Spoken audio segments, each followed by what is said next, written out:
Hello guys, आज अपन Euclid विभाजन प्रमेय के बारे में पढ़ेंगे। यूक्लिड डिवीजन एल्गोरिथ्म क्या होता है?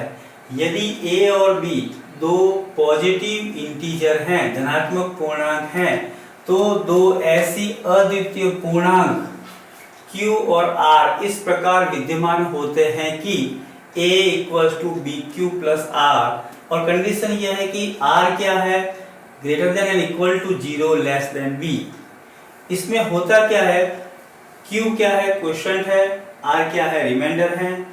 तो यहाँ पे ये जो कंडीशन है, छोटी क्लासों में अपन ने पढ़ा है कि भाज्य बराबर भाजक इंटू भागफल, भाजक इंटू भागफल प्लस शेषफल, ये पढ़ा हुआ है। इसको इस रूप में लिखा है। तो यहां भाज्य को अपन ने लिख दिया डिविडेंड, डिवाइजर, क्वोशिएंट और रिमाइंडर। ये मेथड है, बहुत सिंपल है कि a = bq + r, a को कहते हैं dividend = divisor into quotient plus remainder. ये r शेषफल always greater than and equal to 0 रहता है और b से छोटा होता है, लेस देन b। जैसे अपन कोई डिवाइड प्रोसेस करते हैं तो यहाँ पे a आएगा, यहाँ पे b आएगा, इसका जो भागफल होगा q आएगा और शेषफल होगा ये r आएगा। अब ये r जो है वो हमेशा इस b से तो छोटा होता है और r is greater than and equal to 0, r 0 से बड़ा और बराबर होता है, लेकिन b से छोटा होता है। तो ये जो प्रमेयिका कहलाती है वो कहलाती है यूक्लिड विभाजन प्रमेयिका।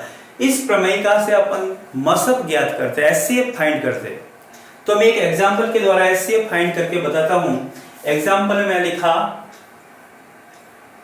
कि 81 और 237 का एचसीएफ यूक्लिड डिवीजन प्रमेयिका यानी यूक्लिड विभाजन प्रमेयिका से हल करना है। 81 और 237 का मसब को कहते हैं HCF, Euclid division lemma, Euclid division method, विधि से हल करो, विधि से हल करो। तो यहां पे सबसे पहले अपन लिखेंगे कि 237 इज ग्रेटर देन 81। जो बड़ी संख्या है उसे अपन a लेंगे और छोटी संख्या है उसे b लेंगे। अब अपने को करना क्या है? अपना यूक्लिड डिवीजन लेमा के प्रमेय का जो है थ्योरम जो है वो है a = bq + r। तो जो बड़ी संख्या है 237 वो a है और b की जगह लिखेंगे 81।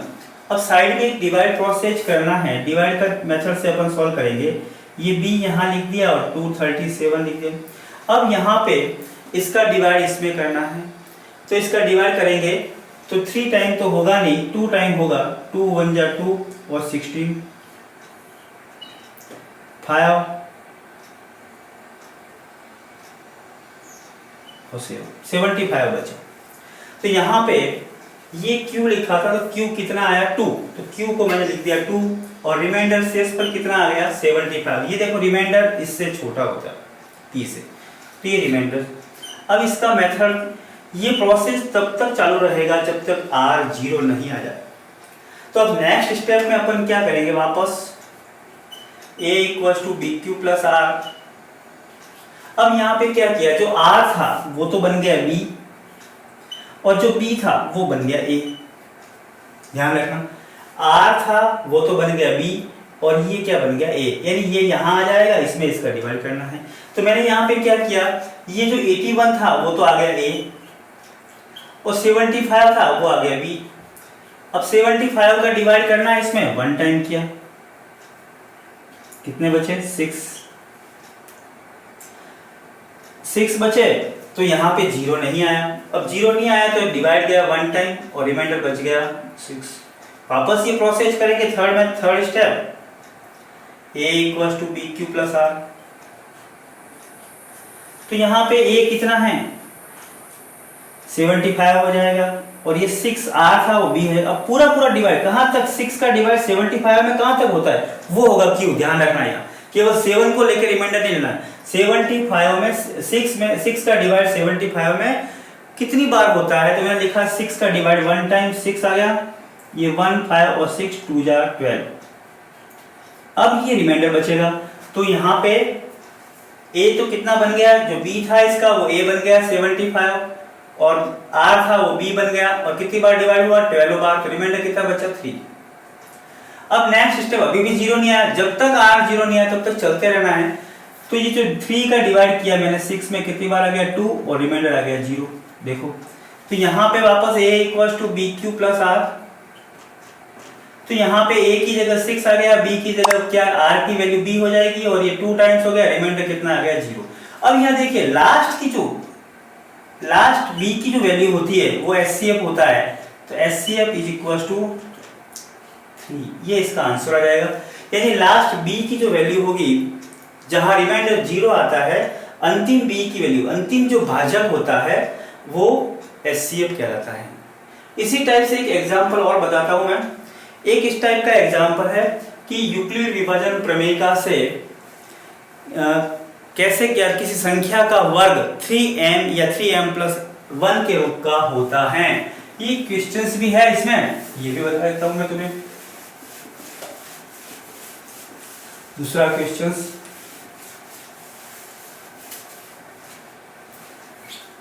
एग्जांपल नंबर 2, यूक्लिड विभाजन प्रमेयिका से, यूक्लिड विभाजन प्रमेयिका से किसी संख्या का वर्ग, किसी संख्या का वर्ग 3m या 3m+1 के रूप का होता है, के रूप का होता है। ये क्वेश्चन है, इसको सॉल्व करते हैं अपन। अब 3m या 3m+1 1 के रूप का होता है किसी संख्या का वर्ग, वर्ग के बारे में बात कर रहे हैं अपन।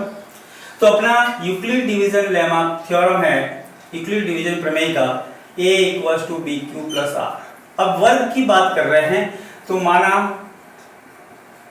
a कोई धनात्मक संख्या, b की वैल्यू यहाँ आ जाएगी 3, क्योंकि यहाँ 3 है तो b की वैल्यू आ जाएगी 3। अब इसका वर्ग करना है, तो वर्ग मैं यहाँ करता हूँ, ये वर्ग किया बी क्यू प्लस आर, और इसका भी वर्ग किया। अब यहाँ पे अपना जो थ्योरम थी वो ये थी कि r is greater than and equal to 0 less than b, तो r की जो वैल्यू होगी वो 3 से छोटी होगी, या b की वैल्यू 3 है 3 से छोटी होगी, तो r की वैल्यू क्या होगी 0 1 2। r की वैल्यू 0 1 2 हो सकती है, उससे ज्यादा नहीं हो सकती, 3 नहीं हो सकती।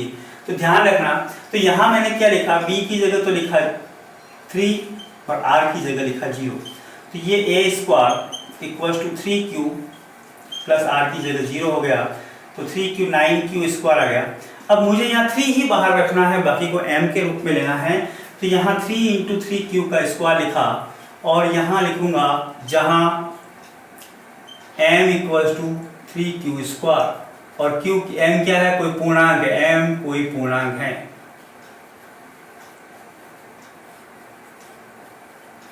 अब यहाँ पे मैंने फर्स्ट स्टेप मेरा आ गया, a equals to a square है, तो किसी संख्या का वर्ग इस रूप में है। अब मुझे ये लाना है, तो इसके लिए मुझे वापस यही कंडीशन करनी है, a equals to B Q plus R, और इसका स्क्वायर की बात कर रहा है तो स्क्वायर कर दिया, और b की जगह मुझे 3 लिखना है, r की जगह 0 के बाद में 1 लिखना है। तो यहाँ लिखा मैंने 3q plus 1, a plus b का होल स्क्वायर होता है a square plus 2ab plus b square. तो a की जगह यहाँ लिखा हुआ 3q, यहाँ पे 3q 1 और 1, तो आ गया 3q का square 9q square plus 6q plus 1। अब मुझे देखिए यहाँ 1 तो चाहिए, तो 1 को मैं कुछ नहीं करूंगा, इस दोनों में से मुझे 3 आगे लाना है, तो 3 कॉमन लूंगा, केवल 3 कॉमन लिया तो अंदर क्या आ गया 3q स्क्वायर प्लस 2q और प्लस 1। अब यहां पर भी मुझे m की जगह क्या लिखना है, जहां m 3 3q² + 2 होगा ये। तो यहाँ पे ये आएगा 3m+1 इस टाइप से यूक्लिड विभाजन प्रमेय का से किसी संख्या का वर्ग भी इस टाइप से ज्ञात कर सकते हैं और इस रूप में होता है। अगर ये वीडियो पसंद आया तो लाइक और सब्सक्राइब अवश्य करें। Thank you.